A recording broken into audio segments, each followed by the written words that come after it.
အရင်ပြန်ရဖို့က9နှစ်လောက်စောက်ရအောင်မယ်ထင်တယ်နော်တဲ့အမလားအကူလားဆန်းအမပဲနေမှာနော်ဟိုပါပေါ့အရင်ပြန်ရဖို့9နှစ်ဆိုတာကဒါကတော့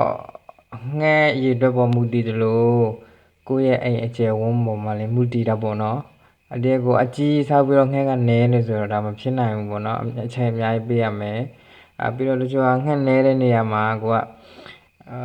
special ရင်းထားတာပေါ့နော်ချို့ကကြီးကိုချလိုက်တာသူများအောင်မြင်ကိုအောင်မြင်မယ်ထင်ပြီးတော့ချထားတာအများကြီးကျွန်တော်လည်းကြားမိပါတယ်ဟိုရန်ကုန်ဘက်မှာတော့နာမည်တော့မတတ်တော့ပါဘူးလေနော်ဒါရတော့အဲ့လိုကြတော့9နှစ်မကဘူးမရေ10နှစ်နဲ့10လောက်တော့ကြည်ချင်မှကြည်မှာအဲ့လိုမျိုးကြတော့အဓိကကိုစဉ်းစားရမှာပေါ့နော်အဲ့လိုတစ်ခုလုပ်ပြီးဆိုစဉ်းစားရမှာပေါ့နော်ဟိုကိုနားမလဲမတတ်ကျွမ်းသေးတော့နားလဲတတ်ကျွမ်းတဲ့ဆရာသမားတွေစီမှာလေ့လာရွေးသားတော့လေ့လာပေါ့နော်တချို့ကစီးပွားဖြစ်ချင်ရုံပြီးဆိုပညာနှိုက်တာတော့ပါတော့ဆိုတာဘယ်ဆရာမှမကြိုက်ဘူးပေါ့နော်ရွေးသားကိုဗာတိချင်တာလဲဘာဖြစ်ရွေးသားတောင်းဆိုရင်တော့ဘယ်ဆရာမဆိုပဲမငင်းဘူးလို့ထင်တာပဲလေနော်အဓိကတော့ရိုးသားဖို့လိုတာပေါ့လေဒါထားလိုက်ပါတော့အဓိကတော့9နှစ်ဆိုတာချင်းနေပေါ်မူတည်တယ်မရင်နော်ဘာလဲဆိုတော့ငှက်အိမ်သေးရင်တော့ကိုမြန်မြန်အရင်နည်းနည်းလှုပ်ထိုင်းငှက်လည်းများတယ်ဗျာအရင်နည်းနည်းနဲ့တေးလေးနဲ့လှုပ်ထိုင်းတော့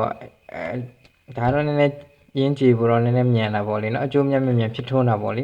တချို့ကလည်း share ဆောက်ထားတာပေါ့လေ share ဆောက်ထားပြီးတော့ငှက်များနေတော့တစ်မျိုးပေါ့နော်ငှက်နေတဲ့နေရာမှာ share ဆောက်ထားရင်တော့ဒါတော့ခမှန်းလို့မရနိုင်ဘူးပေါ့နော်တော်တော်လေးကြာအောင်မယ်လို့ထင်တယ်ဒီကတော့စဉ်းစားပေါ့လေကိုအလုပ်တစ်ခုလုပ်လို့ဆိုကိုလည်းဒူးရင်ပင်နဲ့တော့နည်းနည်းနှိုင်းကြည့်မယ်ပေါ့နော်ဒူးရင်ပင်ကြတော့ကျွန်တော်နည်းနည်းတန်ဖိုးရှိတဲ့ပင်ထဲမှာတော့နည်းနည်းအတီးထဲမှာပါတယ်အတွက်သူကဆိုတော့ဒူးရင်ပင်တော်မှာဒီကိုင်ကူးပင်လို့ပေါ့နော်ကိုင်ကူးပင်စိုက်မယ်ဆိုရင်အသေးချစိုက်တာပေါ့နော်ဒီနီးစနစ်ကောင်းကောင်းနဲ့စိုက်မယ်ဆိုရင်၄နှစ်နဲ့အတီးစားလို့ရပြီထုတ်ကုန်နေနဲ့ရောင်းလို့မရသေးဘူးပေါ့နော်9နှစ်လောက်6လဆရာသမားတွေပြောလို့သိတာပေါ့လေအဲ့လိုပဲလေဒူးရင်ပင်ဒီတိုင်းပြစ်ထားတာနဲ့ဂယူးဆိုင်လောက်တာနဲ့တော့မတူဘူးပေါ့နော်ဒူးရင်ပင်တော်မှာစောက်ရသေးတာပဲလေဒီကဒီငှက်လောကတော့စိတ်ရှည်ရတယ်တချို့ကတော့စိတ်မရှည်ချင်ဘူးချက်ချင်းလောက်ချက်ချင်းရမယ်ထင်လားမဟုတ်ဘူးเนาะဒီကအပင်တစ်ပင်လိုပဲအချိန်တော့ပေးရတယ်ပဲအဲ့လိုမဆိုအချိန်ပေးရပါတယ်เนาะအချိန်မပေးရတဲ့အလုပ်ဆိုတာ